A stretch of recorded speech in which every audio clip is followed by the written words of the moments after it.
Ladies and gentlemen, as you all know, we are brought here today by one cause, one agenda, one journey. And that journey today that we will discuss, as I said to you earlier on, it's an holistic approach. We have a psychologist, we have recovered addicts, recovering addicts. They will share their stories. Some will be very touching, some of you may even shed a tear. And that's all welcome today. So if you are feeling emotional, no problem. Because today my aim, or our aim as a team, is if we can help one person, just one person in this room today to say no to drugs, or if we can help one parent help their child, then we've succeeded. As we all know, small tributaries end up in the river. So we're not claiming that we're going to be able to eradicate it straight away. But a nation that fights together against a pandemic can win this thing. So gone are the days where, as a parent, as a young teenager, you're shy to come out. Those days are gone. It's time now to come out and be straightforward. There is help. There's various forms of help. However, we basically look at it from grassroots level. So all of you here, parents, sisters, brothers, uncles, aunties, it starts in the household. When that kid or that adult comes home and just goes straight to their room, and we all turn around and say, these days it's just technology, so the kids are in their room. Let's have that interaction. And we're basically saying we're going back to basics. Mother, daughter, father, son, auntie, uncle. We want to be able to take it from there, and then we go a step further. When we have this open communication with each other, I'm sure, and I'm hopeful, and in the same breath positive, that we will overcome this pandemic. It's a pandemic that has hit every family. And I can tell you without a doubt, without knowing, in this room we have addicts, in this room we have recovered addicts. And even in this room, there's probably someone who sells drugs. And we ask you straight away, please, please, please, stop. Stop, stop, stop. We're hoping today that we can change one of you guys or ladies who's selling. Because it's causing harm, not just to the addict, but to the families. So ladies and gentlemen, this pandemic is from Harare, Chibutu, Bulawayo, you name it, it's everywhere. And I'll just share with you one of the lows of this, call it habit. I'll call it a habit today. Now, for me, it amazed me because growing up, I was never ever exposed to drugs, and I'm at the young age of 50 this year, so I haven't seen these drugs per se. But in today's environment, there is, and you may be disgusted by this, but it's a fact. You all have had kids, you all know what a pamper is. You all know what a sanitary pad is, okay? So now, the lowest of the lowest, we have people who take those diapers, who take those sanitary pads, and use the absorbent. They boil this and they drink it. So these people, if you've seen maybe a teenager, an adult on a rubbish dump, your first thing would be to think that this person is collecting plastic bottles to recycle. No. They're looking for those used diapers, those used sanitary pads. Because the urine and the absorbent in that pad will give them a high where, unfortunately, they feel it's good for them. So there is no government in this world that can fight that. And this is why we try and take it back to basics. That as family members, let's try our level best. And I know there's some family members out there who are trying, who are struggling. Try and seek help. And at times, you have to be cruel to be good, unfortunately. You have to be cruel to be good. It's very simple.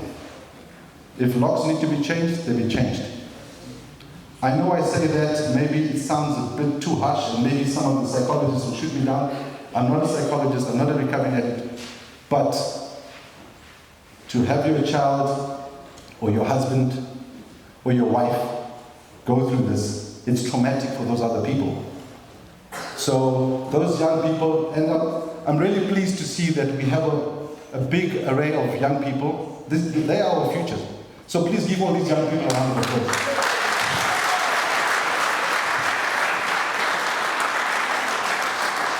I know that every other person here would be saying, okay, we know there is a drug pandemic. What is government doing about it? People, let's commend the efforts of the government. It's not a political slogan, but let's commend, because at the end of the day, there is no government that can fight a drug that is picked up on the side of the road, that pamper is boiled. No government in the world. So it starts with every single one of us here. Every single one of us. And I'm not a prophet, but today I know, really, we're going to have a positive here. We're going to have one person.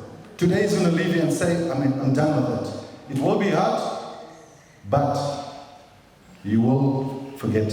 And remember, like electricity, there's a positive and there's a negative. Taking drugs is a negative situation. However, it doesn't mean you have to stay in the negative. And the simple concept of science is, a positive and a negative will give you light. So come out of that negative situation, have your positive, mix what was negative and positive to give you light. So ladies and gentlemen, when you go home today, a small practical. When you put on that switch, it will remind you, how did we get power here? Positive and negative. So this small example, I ask you just when you go home, smile and say, oh, that Clint Robinson from Marai told me, put the light, the switch on. Okay, in this case, maybe there's someone in there, so I don't know what you do with no sense. But ladies and gentlemen, as I said, we tackling this with a holistic approach, and our first professional we'd like to call up is a pharmacist, correct me if I'm wrong, Clever Nyoka. Could you please come up and share what... Today I would like to share with you a different, maybe, perspective of drug addiction. How it's seen from different angles from what we are used to. My presentation is going to be called The Face of Drug Addiction. A view from the pharmacy dispensary. So basically I'm going to be talking about how we see it from our end. So I'm going to talk about drugs of abuse, what they are. I'm going to talk about how addiction comes about. I'm going to talk about who is at risk of drug abuse, who is at risk of becoming an addict. And I'm also going to talk about what you might not perceive to be addiction, but can actually be part of addictive behaviors. Right, so to begin with, we need to know what are drugs of abuse. From our side, I don't want to bore you much with the technical side of it. But from our side, as people who work with drugs a lot, any use of a drug or a medicine in a manner that it is not intended to be used or which can lead to harmful effects is termed irrational drug use, or in most cases, drug abuse. There are many different types of drugs that can be abused in different ways. It just depends on what the drug is, but most of the drugs are our regular common drugs that we use to treat a variety of health conditions. But because of how these drugs work in our bodies, sometimes, especially in our brains, they cause the release or they can stop the release of some chemicals that are important to control some aspects of our everyday lives, our mood, our behavior, our sleep patterns, our sensation, mostly of pain. But in correct use, they can help restore where the body is probably not functioning properly. Now, because these drugs have these effects on things like mood, behavior, and sleep, sometimes they are prone to be used or misused. And usually this is what we term drug abuse. And these drugs, normally we collectively call them drugs of abuse. The most commonly used or misused drugs from the perspectives of pharmacies, we have your painkillers, we have your cough syrups. I'm sure almost everyone in this room is acquainted with Bronclear, or more commonly called Bronco. Now, cough syrups, when used appropriately, normally do not lead to addiction. If used to treat coughs, if they are being used in their correct dosages, they are not really going to cause us much problems. But because people realize some of these effects that come about in trying to treat cough, effects like drowsiness, effects like mood enhancement, they start using them for recreational purposes, and they are consumed in large quantities. And in these quantities, they can now become addictive. And from then on, it becomes a problem to sort of control the use of these drugs. Also, painkillers, the necessary use, they are an important part of our treatments. Pain is not something that we can all endure. We need something to help us deal with pain. But usually, if some painkillers, there are some painkillers which, when used either in high doses or if used for a prolonged period of time, they will start to cause addictive behaviors. And usually, especially if it's from things like painkillers, the addicted persons may not be able to tell that they are actually addicted, because at times they confuse the craving of addiction with the pain that was being treated in the first place. So, where they will be feeling like the craving, in their mind they will rationalize it to say, but I'm in pain, I'm treating pain, not knowing that the longer they are using and the more they are using the same drug, they are actually getting addicted to it. They may only realize when it's too late. There are some trends that we notice in our day-to-day operations. We notice that normally over-the-counter drugs, they are drugs that you can buy without prescriptions. For cough or colds, these ones are usually prevalent amongst the young people, young adults, adolescents. Then there are other drugs that are necessary for controlling maybe things like weight loss, things like mood.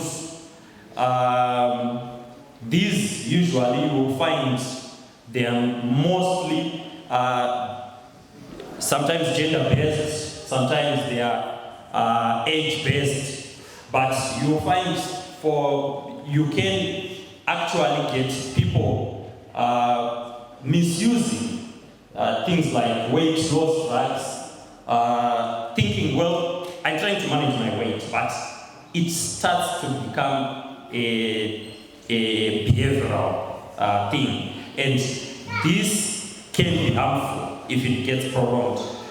We also have some people get addicted to drugs, maybe because they were actually trying to treat an ailment, but in the course of treating that ailment, addiction develops.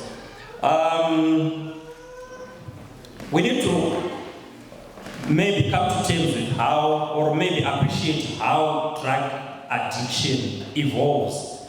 Normally the first, there is one side where it's voluntary. It starts as experimentation, usually young people. They're trying to see, or it's the cool thing, or it's something that they believe is going to be fun. They experiment, they move on to regular use because they are getting used to it more and more. It now gets to a stage where it's risky use, or it becomes abuse at that point, because now they are using more quantities than are safe. Then the last stage is usually dependence, where they probably can't function properly if they haven't taken anything. So, who is at risk of being an addict? If you indulge me, I have a little case or a little story which we came across. There was a woman who in an accident broke a leg. She got to the hospital. They operated on her leg. To manage the post-operative pain, the doctors prescribed a painkiller. We call it painkiller X. She used it for a couple of weeks to try and recover from her injuries. Then the prescribed course got finished. She went back to the doctor, explained to him, he examined, he gave her another short prescription for the same drug. The patient came again for the third time. And this time the doctor decided, at this point, the pain wasn't supposed to be as bad to warrant the use of this drug. So he changed the prescription, gave her a different prescription. She went away. In a few days, she came back. She told the doctor, this painkiller is not working. It's not taking away my pain. So the doctor insisted with her to say, try as much as possible to bear it, because the more of these other painkiller X that you take, it has a risk that you might become dependent on it. So they discussed different other ways of managing the pain and so forth. Now, the patient was not satisfied. She moved on to another doctor. She went to see another doctor.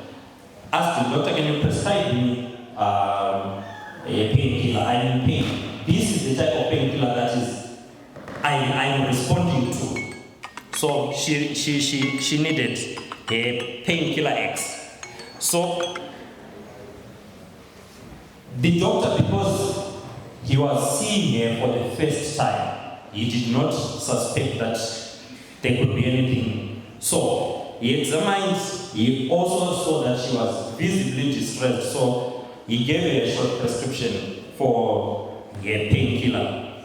She went back to the pharmacy, got it filled, she took a painkiller. Then somewhere in there she realized, to avoid a lot of questions, let me every now and then go see a different doctor, get a prescription, buy my painkillers. And that began a cycle. Up until one day, because she had a regular pharmacist, they noticed there was recurrent filling of her prescriptions, and most times it was from different doctors. So an investigation was conducted with the doctors, and people, in short, people realized by this time she was already addicted to this painkiller. So to try and help, they put out a notification to other doctors, put out a notification to pharmacies to say, please try to be aware of such a case. We are trying to manage a case of addiction. But at this point, I think she was far gone. she decided to have other means to source her drugs, went to the street pharmacies, where then you are now getting the illicit stuff, you're now getting your Toritos, your crystal meth and stuff. Because at this point, anything that can mimic that high is what will give her the fix that she so requires. So she became an alcoholic, she became a user of these street drugs.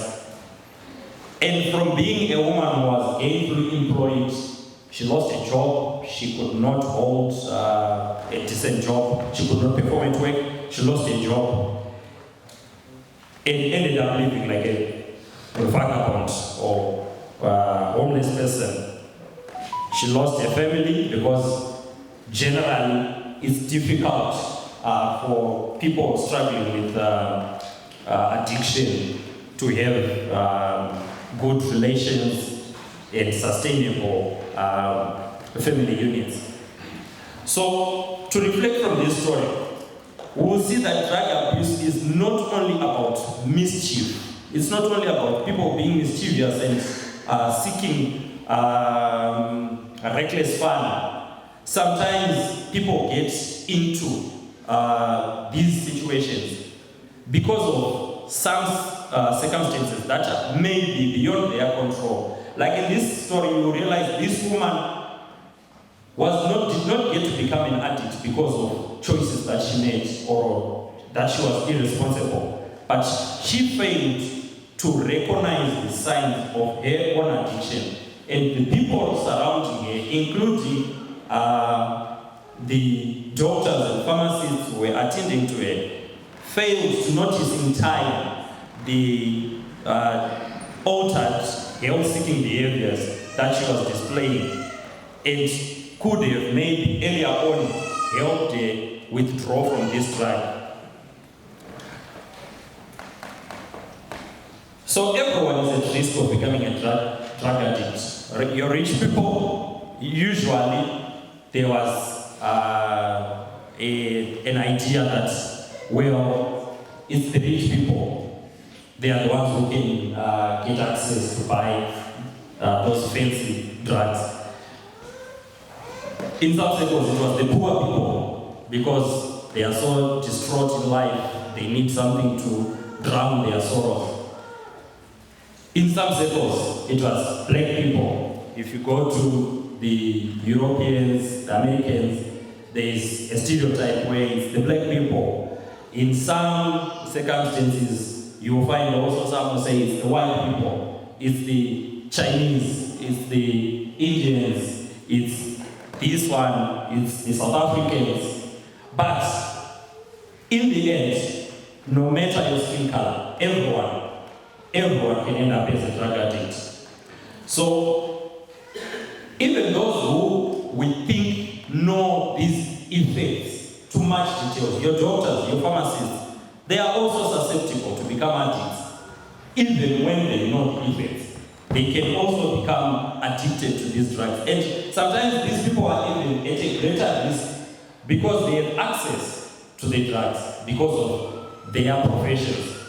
So, they will be well acquainted in ways even to hide their addictions because of their professions. So there is no one who can say, I'm immune. It doesn't matter how much you know. It can affect you, whether willingly or maybe by accident.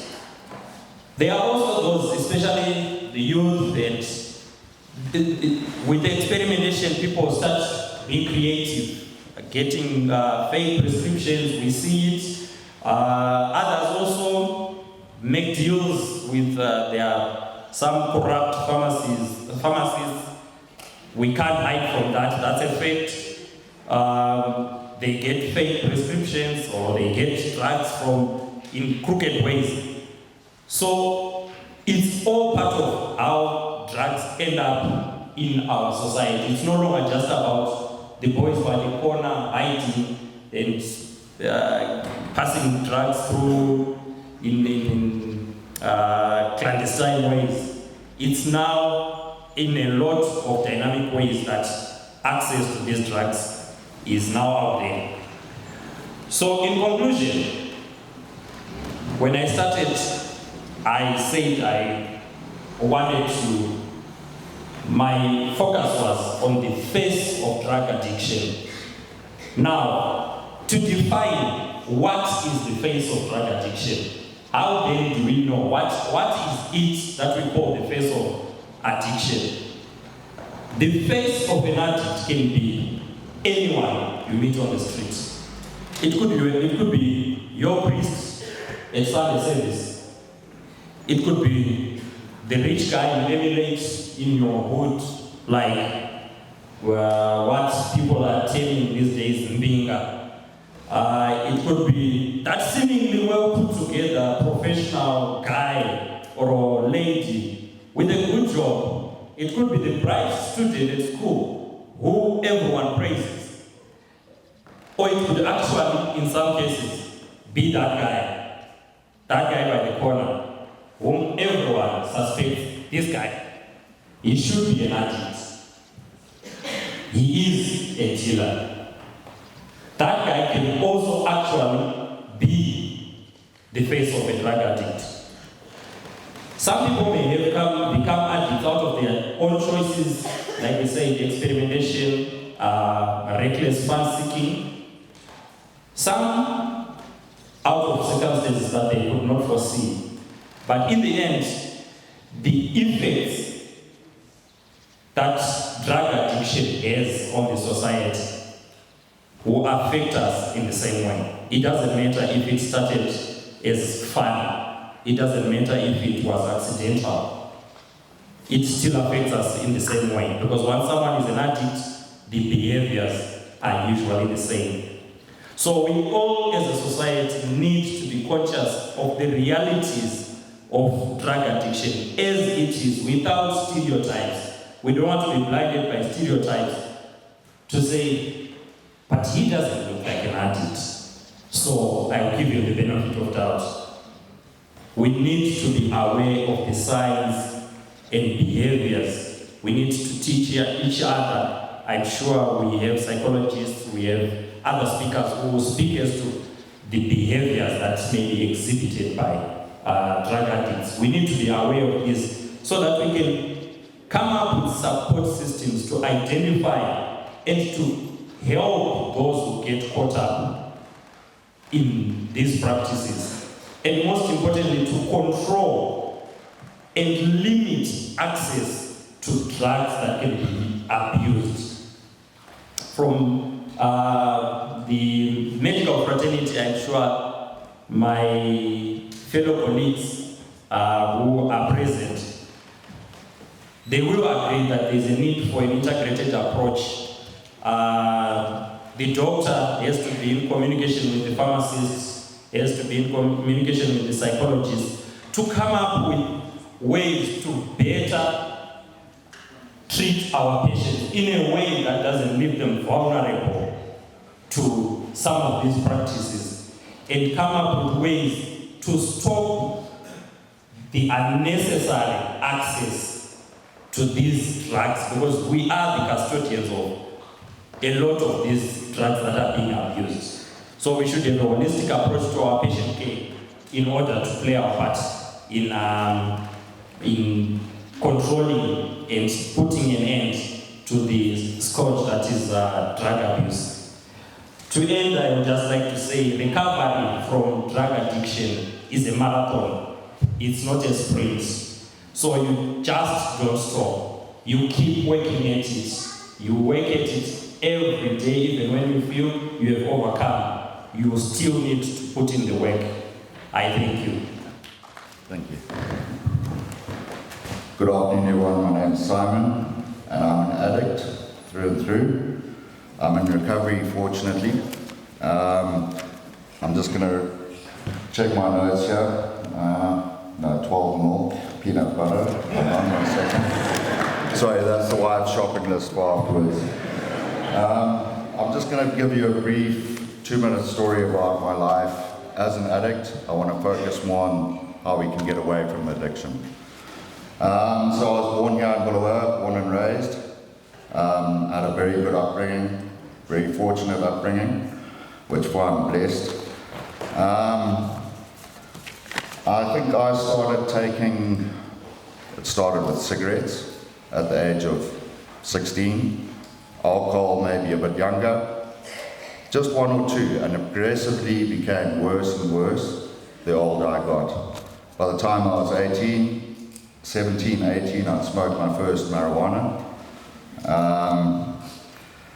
And I liked the feel of it.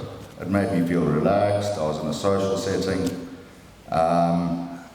And then when I left home and I went down to South Africa, I was away from my parents. No one could tell me what to do. I was on my own. And I discovered more marijuana there, stronger stuff, stronger drugs. And I always went back to marijuana because that was my drug of choice. I've tried cocaine, tried a bit of crack. Drugs on a whole are terrible, terrible, and they led me to dark, dark, dark places, dangerous places. Places that I wouldn't walk in now. But in drugs, you'll go to any length to get those drugs. And then I was fortunate to get a degree somehow in advertising. Unfortunately, that didn't work out in South Africa, and I had to come back to Zim. So at the age of 23, I moved to the UK for a year. And there, let me tell you, there's a drug problem like everyone else has said. It's worldwide, no government can stop it. Ended up using there heavily, and like I said, it's progressive. More and more and more. Sometimes I'd smoke 5 a day, 13 a day. Then I left England because I couldn't handle the weather and living in a matchbox. But I loved Africa and I always wanted to come back. So I decided I'm going to move to Joburg. Moved to Joburg and again, continued smoking. And Joburg's a big city. There's lots of nightlife, drinking, alcohol. And I lived with my aunt. And she slowly but surely recognized the behaviors changed. The dishonesty, the manipulation, out partying every night for 3 months straight. And she discovered weed bushes growing outside my bathroom window. And she phoned my parents and she said, listen, we don't want your son, our family, to go down the drain. Let's use the tools available. And I was fortunate enough to go see a psychiatrist.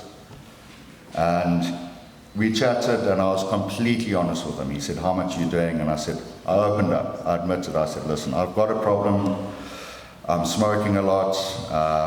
What are your suggestions? How can we do this and how can we get help? And at the age of 23, I booked myself into rehab. I'd saved up enough money to buy a house, but I chose not to buy the house, and I put myself through rehab for a year. For a year. And I met people in there that it's come up often that it doesn't discriminate. Whether you're black, white, colored, Indian, age, race, and I heard stories in there that will horrify anyone. But I'm not going to go into that. I'm going to go into more about how we can fight this scourge. I prefer to look at it as my addiction as a disease that I live with every day. And I've got to try and cure that disease.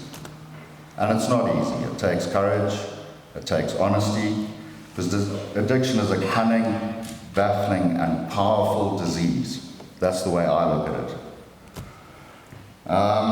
Baffling, I made choices in my life. No one put a gun to my head and said, smoke this or drink that. I chose it. I don't blame anyone else for my addiction but myself. Powerful in its seduction. I like the way it made me feel. But also powerful in its destruction. I lost family, I lost friends, I pushed them away. I stole from people. A little bit here to support my addiction. When I realized that, I said, no, I'm done. I cannot do this anymore. It eventually affected my mind, the amount of drugs I was using. It affected me physically, emotionally, and I was able to leave the drugs for at least another 3 years. Then I got married. That didn't last because I relapsed. That's how powerful drugs are, and that's what it meant to me. And I even promised at the altar that I'll never do drugs again. She met me when I was clean. She didn't know that side of me. We got married. 2 years later, we were divorced. And I loved that woman. But drugs destroyed that. Unfortunately, left Joburg, came back to Zim,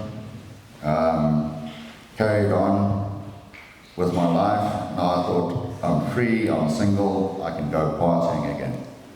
And back into addiction I went, into that dark turmoil, each time getting worse and worse and worse. The amount of car accidents I had under the influence, where I could have killed myself because of drugs. I didn't want to end my life, and thank God I'm still alive today because I'm here. I've been clean for I don't know how long. I've lost count of days, but it's one day at a time. One day at a time.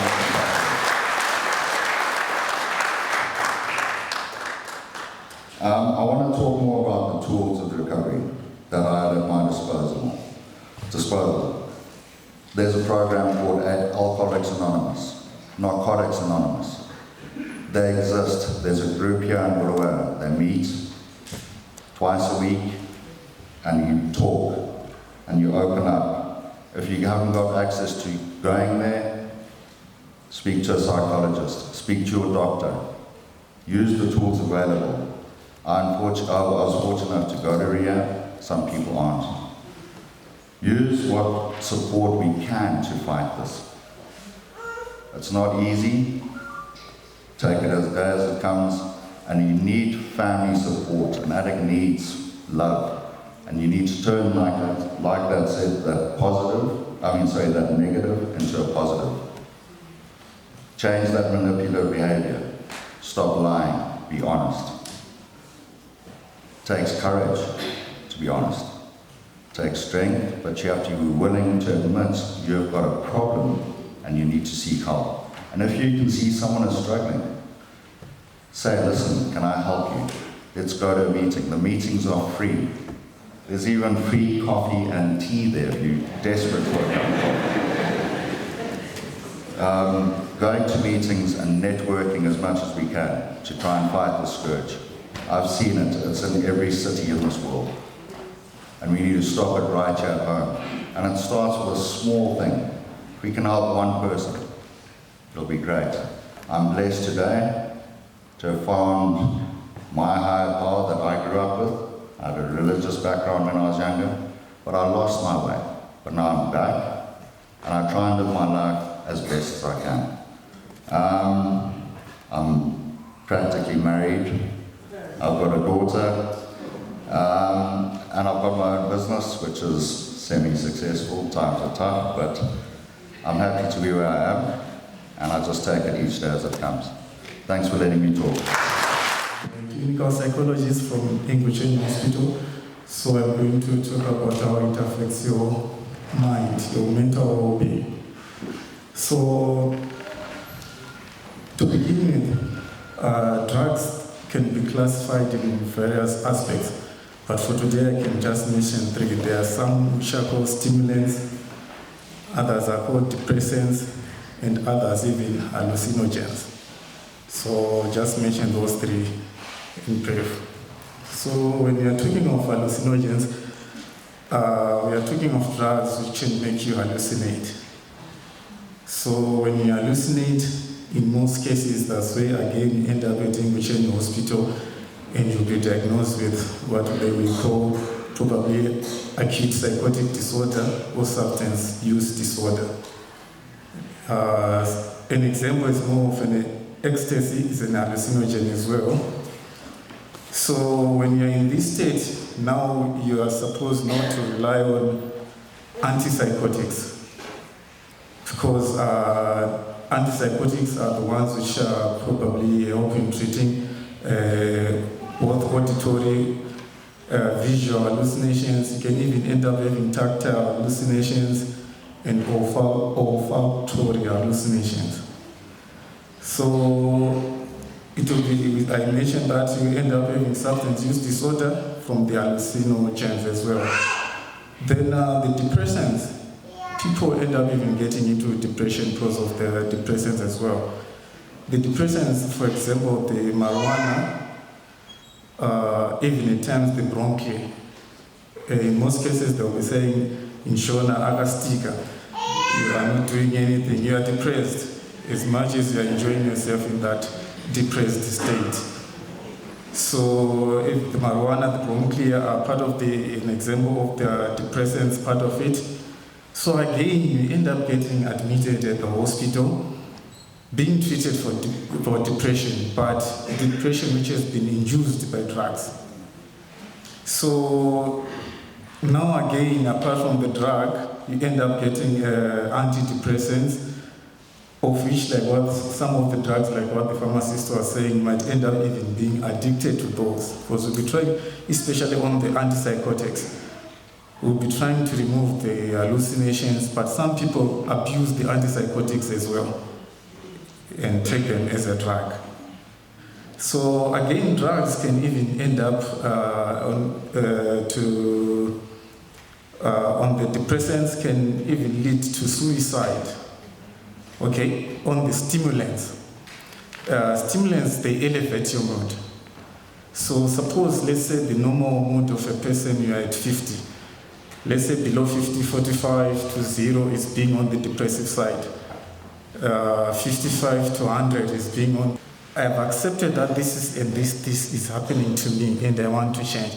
And when you have accepted the commitment, if you say I want to change and you feel hopeless, in most cases it's difficult for you to stop.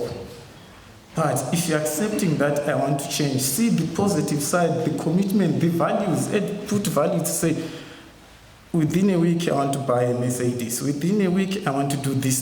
Then you commit to those goals, to those values. You will think, you will see your mind won't be focused on drugs.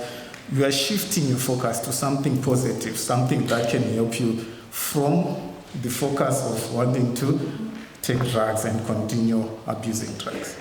So in brief, I think that's the presentation which I wanted to tell you about how we do it.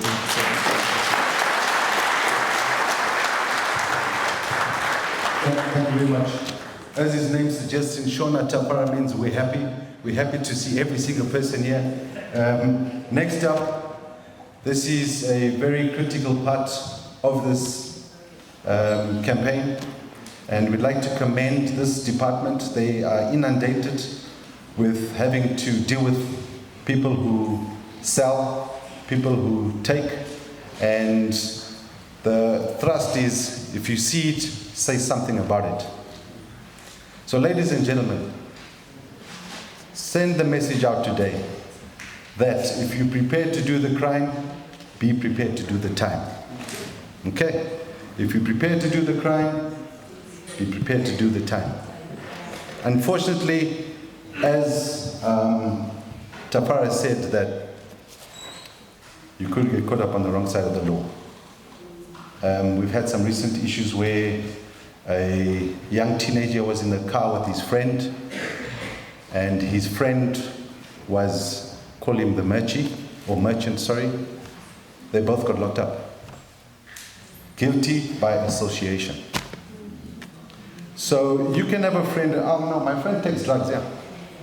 The day you all get caught, you're going to be scrambling when the police say to you, what were you doing with that person? What were you doing? You're guilty by association. Until you can prove it. So ladies and gentlemen, I'd like to welcome, as I said, we commend them for the efforts that they are putting in place with the limited resources. I'd like to call on the Narcotics representative. Please could you come? Thank you very much. My name is Detective Constable Muzimu. I'm from Psychologists, Drugs and Narcotics, Southern Region. I'm hearing everyone is just talking about drugs. But the challenge that we have is people do not know the drugs. People do not know the commonly abused drugs in Zimbabwe. Yesterday I was at a seminar. I heard someone saying we have young people who are abusing nyaope. Nyaope is a drug. It's common in South Africa. Here in Zimbabwe, we haven't caught anyone who's using nyaope, but I'm not disputing that it could be there. Maybe we as the police, we haven't found it yet. But the drugs that we have that are commonly abused in our country, we have alcohol. And when we're talking about alcohol, we have these small bottles, the 250 ml ones, that are sold by the market there. My name is Detective Constable Muzimu. I'm from Psychologists, Drugs and Narcotics, Southern Region. I'm hearing everyone is just talking about drugs. But the challenge that we have is people do not know the drugs. People do not know the commonly abused drugs in Zimbabwe. Yesterday I was at a seminar. I heard someone saying we have young people who are abusing nyaope. Nyaope is a drug.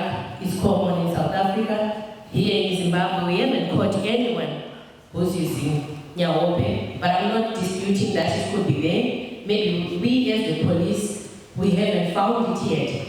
But the drugs that we have that are commonly abused in our country, we have alcohol.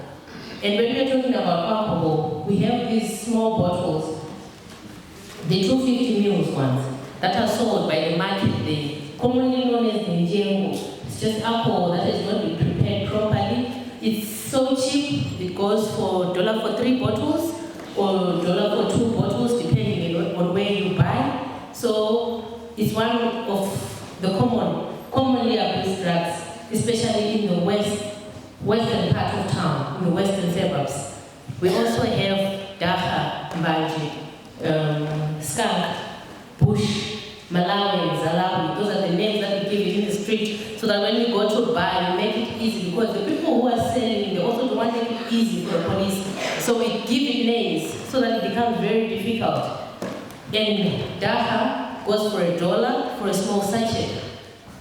It's very cheap, and people will just access it and they'll take it. We also have the syrup that has been spoken about so much here, Ron Care syrup. We also have Benylin with codeine. We also have Alcos, Saltapay, cough syrup. It's recently been introduced in Iran, meaning people are doing all they can just to introduce different kinds of drugs. Why? Why is it that people are doing that? We also want to know as the police. We also have the trouble drug. Even the president is talking about this one. Crestomet, Torino, Buka, Baum, Lombo. It's so common.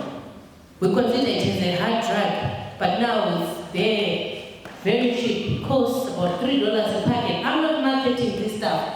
What I'm just trying to say is these things, they are there at our disposal. It's such a ridiculous price.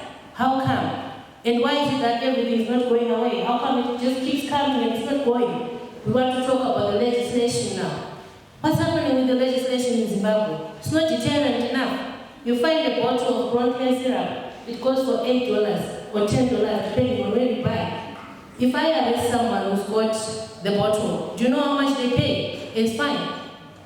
I don't take them to court if they've got a small bottle. They pay $2,000, other teachers. That's ridiculous. It doesn't make sense. So the laws are not deterrent enough. We have been making noise about this. I want to thank Bulawayo students, the junior parliamentarians. Fortunately, here in Bulawayo, that's where we have the junior president. We wrote a document with those boys. We were just making noise about Njengo, the small alcohol bottle. But we've been heard. Those who listened to the president, his speech that he did in Lupani, he spoke about this. He's also now admitting that laws on drugs, they are not deterrent enough. If I tell you that here in Zimbabwe it's just cocaine, it's heroin, and crystal meth, those are the only 3 drugs. If you are found in possession of these, that's when you'll be charged inside for 2 weeks while we're doing our investigations, and then we'll continue while you're inside. But all these other things, of which they are the ones which are in the market, they are the ones that are flooding the market actually, you just pay 2,000 RTGS. If I tell you that in December, we caught a whole warehouse full of these jambos, full of these bottles. If you see how small they are, you can imagine if a room is full of that. And that person is just paying a ridiculous fine. It's not deterrent enough. Why am I saying this? I just want to encourage all of us. If we here, because yesterday I saw they are already advertising that people will be meeting in different districts where they are to talk about new laws to do with drugs. Can we please all attend? And can we please all put our input so that we have laws that are deterrent enough? Let's not have people paying these ridiculous fines and walking away. That's where people will now complain that there is always this catch and release thing that's happening with the police. But it's not it, it's the laws.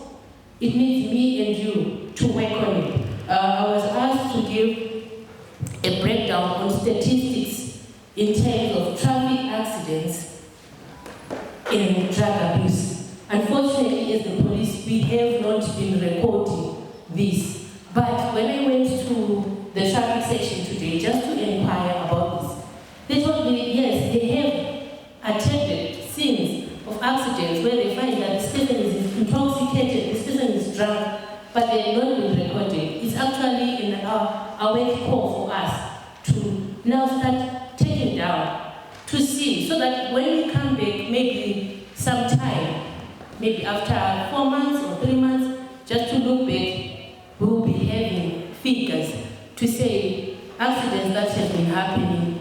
So many were due to drug and substance abuse, so many was just human error, so many is mechanical fault.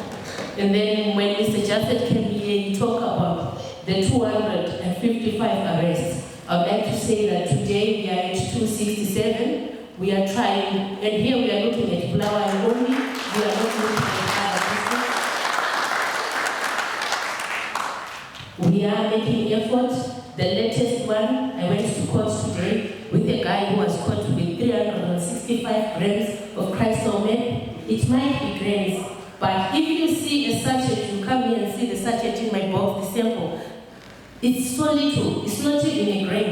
So 365 is quite a lot. Lastly, I was told to speak about public drinking. I think most of you, if you also get a chance to travel in the evening, you've seen how people now park in the streets, sit on top of the bonnet, start sharing drinks. It was like becoming common, it was like normal. It was the new normal, but it's not. We are fortunate that the Dispo of Flower Central, you also saw this anomaly, and they have started an operation. I think you've seen that Flower Central has been given a track. If you just check from 6 to 12 p.m., 6 p.m. to 12 p.m., they will be going around doing arrests. We are trying to eradicate this thing of people just sitting on their bonnets and sharing drinks. We have pubs, we have clubs where people can go and sit and share a drink and not just do it in public, because they are teaching the youth to think that it's a good thing, it's the way to have fun. It's not the only way to have fun, just to abuse drugs, but we have other things that we can do to have fun. Thank you for this opportunity.